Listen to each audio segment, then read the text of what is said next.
السلام علیکم ورحمت الله وبرکاتہ سماک ټي وي چینل کې درته هر کله ویم امید لرم چې تاسو به ټول روغ جوړ خوشاله بئ د جون په مزو کې بئ عزتمندو نن یو نوې خبر را مخته شوې ده حکومت د سابقه وزیر اعظم عمران خان گرفتارولو وارنټ جاری کړی دی چې ډیر زیات تعداد سره پولیس بنګاله تا ورغلي دي او غیر چاپرا محاصره کړی ده او بجلی ورته هم بند کړی ده اخر ولې گرفتاروي او عوام د عمران خان بارا کې سوي راځي عزتمندو دا ټول معلومات موږ سره په دې ویډیو کې وګورئ چې پورا معلومات نه خبر شي عزتمندو په عمران خان باندې د دهشتګردۍ کیس جاری کړی دی او نور د پارن پندنګ کیس هم جاری دی ډیر زیات پولیس نفري بنګاله ته را رسیدلې ده او هم ډیر زیات دي خو تر اوسه پورې لا عمران خان گرفتار کړی نه دی په دغه موقع باندې عوام د پولیس خلاف رچوت شول او پولیس والا لاړل واپس شول دینه بعد اسلام آباد های کورټ ورلا ډیر غټه سکیورټي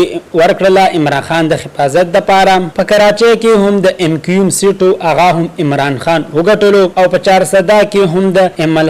ایمل ولی خان خلاف ودریدو خبره شروع ده کېدای شي چې د ایمل ولی خان خلاف هم عمران خان ودریږي او تر اوسه پورې لا خبره کنفرم شوې نه ده چې ودریږي یا نه ودریږي د ایمل خلاف ځکه چې دلته ټوله 400 ایمل ولی خان سره پکلکا ولاړه ده بعضی خلک دا خبره خبروي چې د جماعتي اسلامي کس ورته د ایمل ولی خان خلاف ودروي عزتمندو دا زمونږ د وخت نیو معلوماتي ویډیو د نورونی معلوماتي ویډیو د پاره زمونږ د چینل مدرسه سره سبسکرایب کړئ خو هغه ساتلای نشان وي چې هر یو نیو معلوماتي ویډیو تاسو ته په اسانه سره ملويږي والسلام